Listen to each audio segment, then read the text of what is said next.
Genesis chapter 50. The mourning for Jacob and his interment. Joseph's kindness towards his brethren, his death. And when Joseph saw this, he fell upon his father's face, weeping and kissing him. And he commanded his servants, the physicians, to embalm his father. And while they were fulfilling his commands, there passed 40 days.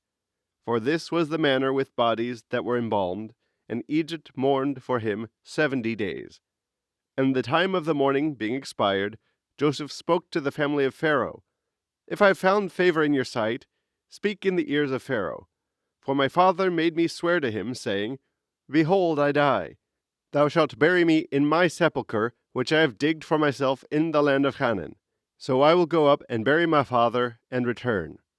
And Pharaoh said to him, Go up and bury thy father, according as he made thee swear.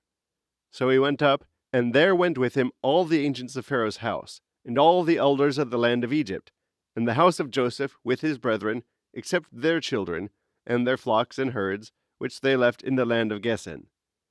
He had also in his train chariots and horsemen, and it was a great company.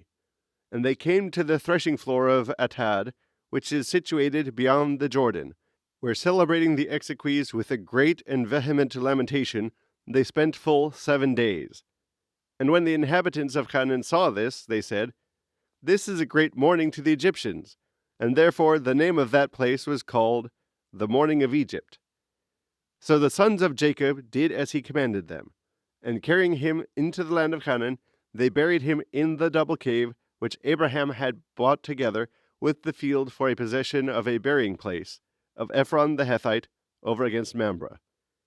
And Joseph returned into Egypt with his brethren, and all that were in his company, after he had buried his father.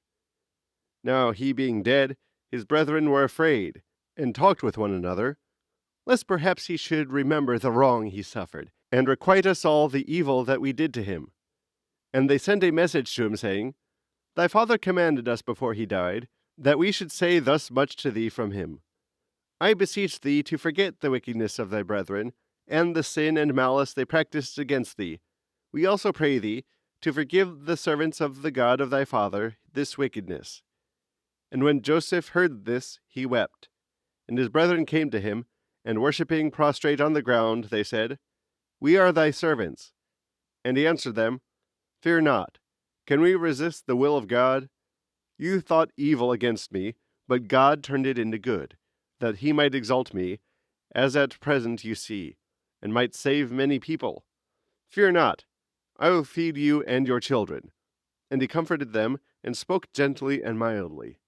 And he dwelt in Egypt with all his father's house, and lived 110 years. And he saw the children of Ephraim to the 3rd generation.